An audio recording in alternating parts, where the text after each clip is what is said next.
what on earth are they putting in the rivers now? And that's been linked with declining sperm counts in men as well for the past 20 or so years. Yeah, it was 85% down. Now it's 95% down, the sperm.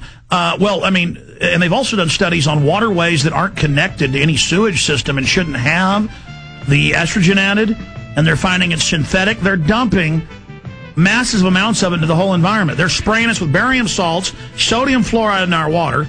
You put a fish in and it dies. They're Look, I mean, it's over. We're being mass murdered by Nazi criminals that run everything. And meanwhile, they have all these newspapers attacking me because I'm exposing them. Watson, I want a masterpiece on this. I want to expose these bastards. Stay with me. Ladies and gentlemen, the chemtrails are real.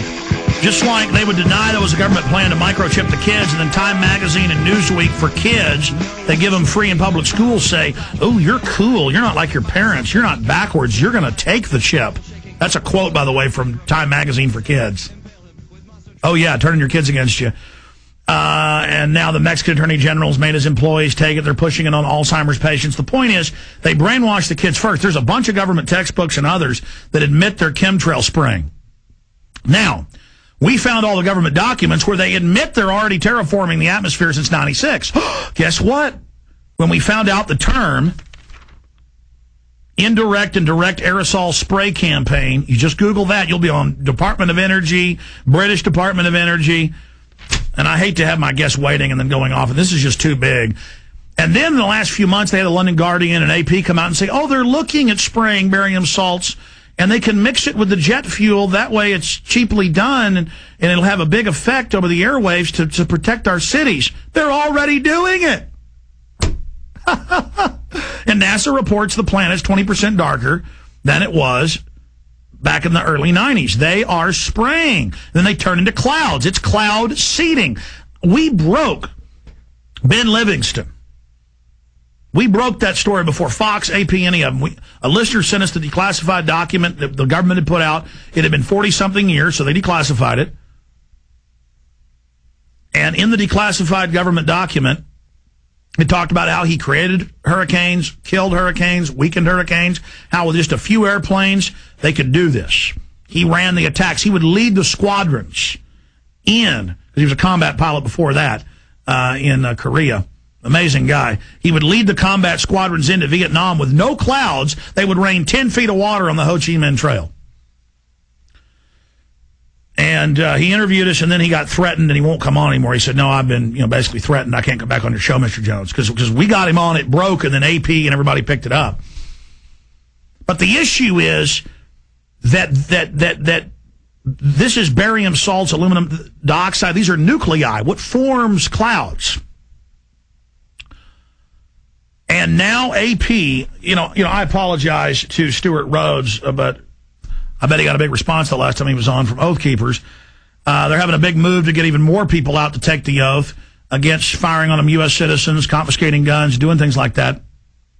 But side issue, Stuart, what do you think of them openly announcing they're terraforming the planet? I just came on and I just caught the tail end of your discussion about that. That's pretty amazing. So I'll have to defer until I listen to the rest of what you said. All right, well, we're going to come back to you and give you some time to talk, and I want to have you back up for a full hour in the near future after this happened. In a nutshell, tell us about Oath Keepers. Very exciting. So the police and military uphold their oath and don't go to war with the people, which will also be very healthy for them.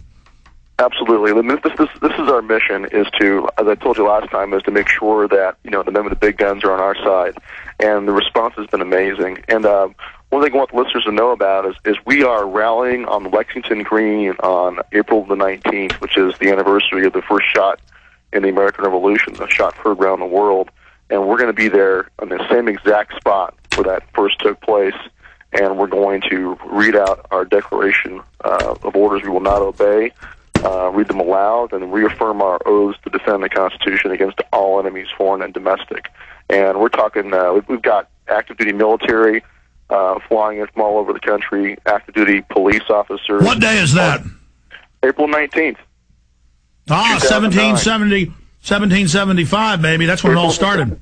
That's right. April 19th, 1775 was when the under martial law, under General Gage. He sent out his regulars to go confiscate the cannon and the powder at Concord, and on the way in Lexington, the Captain Parker and the Lexington, the Massachusetts militia, mustered on the green in face of the British, and that's where they had their first shots fired in the American Revolution. That's where it all began.